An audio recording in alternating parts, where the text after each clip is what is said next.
एक छोटे से गांव में, जो पहाड़ों और जंगलों के बीच बसा था, एक लड़की रहती थी जिसका नाम सिया था। सिया अपने गांव की सबसे खूबसूरत और होशियार लड़की थी। उसके माता पिता उससे बहुत प्यार करते थे, लेकिन सिया की दुनिया अलग थी। उसे किताबों में खो जाना, रात में अकेले चांदनी में टहलना और पुराने महल के खंडहरों में जाकर शांत समय बिताना बहुत पसंद था। वह जानती थी कि गांव के लोग उस महल को भूतहा मानते थे, लेकिन उसे वहां जाकर अजीब सी शांति महसूस होती थी। उस महल के बारे में गांव में कई कहानियां प्रचलित थीं। कहा जाता था कि उस महल में एक शाही परिवार रहा करता था, जो कई साल पहले अचानक गायब हो गया था।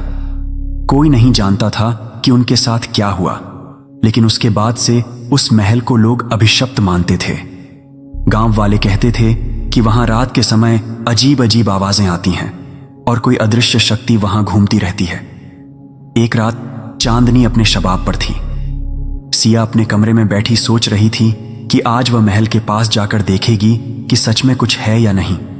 जैसे ही वह महल के करीब पहुंची, उसे वहां कुछ अजीब महसूस हुआ। महल की दीवारें ठंडी थीं और हवा में कुछ अज्ञात रहस्य छिपा हुआ था।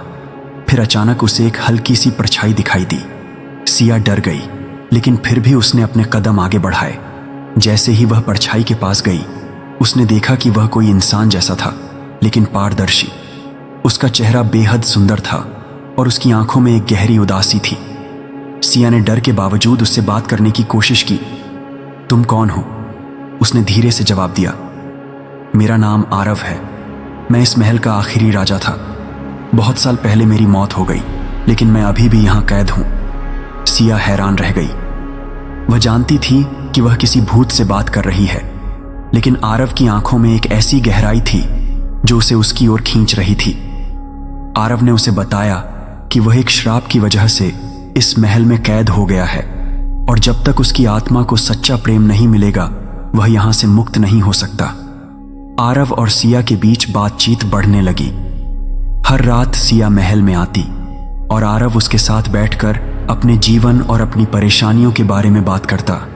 धीरे धीरे सिया को एहसास हुआ कि वह आरव की उदासी को समझने लगी है और उसके प्रति एक अजीब सा आकर्षण महसूस करने लगी है। उसे अब आरव से डर नहीं लगता था, बल्कि उसे उसके साथ समय बिताना अच्छा लगने लगा था। कुछ हफ्तों बाद सिया ने महसूस किया कि वह आरव के प्यार में पड़ गई है। यह एक ऐसा प्रेम था जो अदृश्य था, लेकिन फिर भी बहुत गहरा था। उसने सोचा, क्या यह संभव है कि मैं एक भूत से प्यार कर सकती हूं? लेकिन दिल के सामने तर्क का कोई स्थान नहीं होता। आरव भी सिया के प्रति आकर्षित हो चुका था। उसकी आत्मा को सिया की मासूमियत और सच्चाई ने छू लिया था। एक दिन सिया ने आरव से कहा, अगर मैं तुम्हें सच्चा प्यार करती हूं, तो क्या तुम इस श्राप से मुक्त हो सकते हो? आरव ने हल्की मुस्कान के साथ जवाब दिया, मेरा श्राप तभी टूटेगा जब मुझे सच्चा प्रेम मिलेगा और वह प्रेम मुझे इस कैद से मुक्त कर देगा। लेकिन इसका मतलब है कि मैं इस दुनिया से चला जाऊंगा और तुमसे कभी नहीं मिल पाऊंगा। यह सुनकर सिया की आंखों में आंसू आ गए। वह आरव से अलग होने का विचार सहन नहीं कर पा रही थी, लेकिन उसने तय कर लिया कि वह आरव को मुक्त करेगी, चाहे उसे उसके बाद कभी ना देख पाए। उस रात सिया ने आरव को गले लगाकर कहा, मैं तुमसे सच्चा प्रेम करती हूं और मैं चाहती हूं कि तुम इस दर्द से मुक्त हो जाओ। जैसे ही उसने ये शब्द कहे, आरव की आत्मा ने एक उज्जवल रोशनी में बदलकर महल को आलोकित कर दिया। उसकी आंखों में आंसू थे, लेकिन उसके चेहरे पर शांति थी। धन्यवाद सिया, तुमने मुझे मुक्त कर दिया। यह कहकर वह धीरे धीरे अदृश्य हो गया और महल में फिर से सन्नाटा छा गया। आरव के जाने के बाद सिया का दिल टूट गया, लेकिन उसे यह जानकर सुकून मिला कि उसने आरव को उसके दुख से मुक्त कर दिया। उसने महल की ओर आखिरी बार देखा और सोचा कि अब वहां कोई भूत नहीं है, सिर्फ उसकी यादें बाकी हैं। सिया ने अपने जीवन को फिर से जीने का प्रयास किया। वह जानती थी कि वह प्रेम असली था, भले ही वह एक भूत के साथ था। उसने गांव वालों को कभी यह कहानी नहीं बताई, क्योंकि कोई भी उस पर विश्वास नहीं करता। लेकिन उसके दिल में वह जानती थी कि वह एक ऐसा प्रेम जी चुकी है जो अमर था। हर रात जब वह चांदनी में बाहर बैठती, तो उसे लगता जैसे आरव अब भी उसके पास है, उसे देख रहा है और उसकी सुरक्षा कर रहा है। सिया का प्रेम, जो एक भूत से हुआ था, उसकी जिंदगी की सबसे गहरी और रहस्यमयी कहानी बन गई।